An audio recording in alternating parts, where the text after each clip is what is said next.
শুভ সকাল সবাইকে। এখন বাজে 4:30। তো ওই 4:30টায় উঠে আমি ফুল করাতে চলে এসেছি, কারণ আজকে আমার বাপের বাড়িতে বিপত্তারিণী পুজো। এই বিপত্তারিণী প্রত্যেক বছরে বছরে আমরা পালন করে থাকি। মানে এই দিনটা আমাদের জন্য খুব একটা স্পেশাল। আর হাতে করে ছোটোবেলা থেকে আমি এই পুজোটা করে এসেছি, নিজে হাতে সব কিছু করে যাচ্ছে। মানে আমার মাও পাশে থাকে, কিন্তু ছোটোবেলাতে অত পারতাম না, কিন্তু এখন তো শিখে গেছি। এখন সব কিছু নিজে হাতে করার চেষ্টা করি। বাইরের কাজগুলো মা করে, আর ডেকোরেশন বলো, পুজো টুজো যত ব্যাপারগুলো আমি নিজেই করি। আর এই দিনটা আসলে আমার খুবই আনন্দ হয়, আমার খুব ভালো লাগে, কারণ এই দিনটা একটা নতুন করে শুরু করার একটা খুব সুন্দর একটা আহ্বান।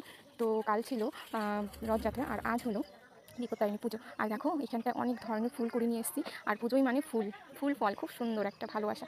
আর দেখো 13 পদের ফল, 13 পদের ফুল, আরও 13টা পান পাতা, আর সুন্দর করে সাজিয়ে নিয়েছি বিভিন্ন ধরনের ফুলগুলোকে। অসাধারণ একটা অনুভূতি, আর খুব আনন্দকর এই ফুলগুলোতে। মানে প্রাণটা জুড়িয়ে যায় আমার। আর ফুল তো আমি খুব ভালোবাসি।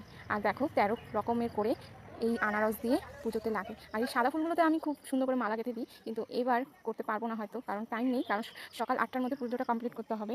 আর হলো এই চন্দন বাটা দিয়ে, সুমতি কুমতি এঁকে তারপরে দেওয়া হয় খুব সুন্দর একটা সুমতি কুমতি, এই চন্দন আর এই সিঁদুর দিয়ে দেওয়া হয়। আর আমি আসনটা সাজিয়ে কমপ্লিট করে নিচ্ছি, কারণ খুবই টাইম কম। কিছুক্ষণ বাদে ঠাকুরমশাই চলে আসবে, কারণ 8টার মধ্যে পুজো দিতে হবে, কারণ এই টাইমটাই 8টার মধ্যে। তো তাড়াতাড়ি করে নিচ্ছি। এই পরে যাবতীয় যা কাজ আছে সেগুলো কমপ্লিট করে নেব। এখন বাজে 7:30, এই কমপ্লিট করতেই হবে 8টার মধ্যে। আর দেখো 13 পদের ফুল রেডি করে নিয়েছি, আর এখন আসনটা সাজিয়ে বাদবাকি কাজগুলো করে নেব। তো নেক্সট ভিডিওতে আবার আসবো।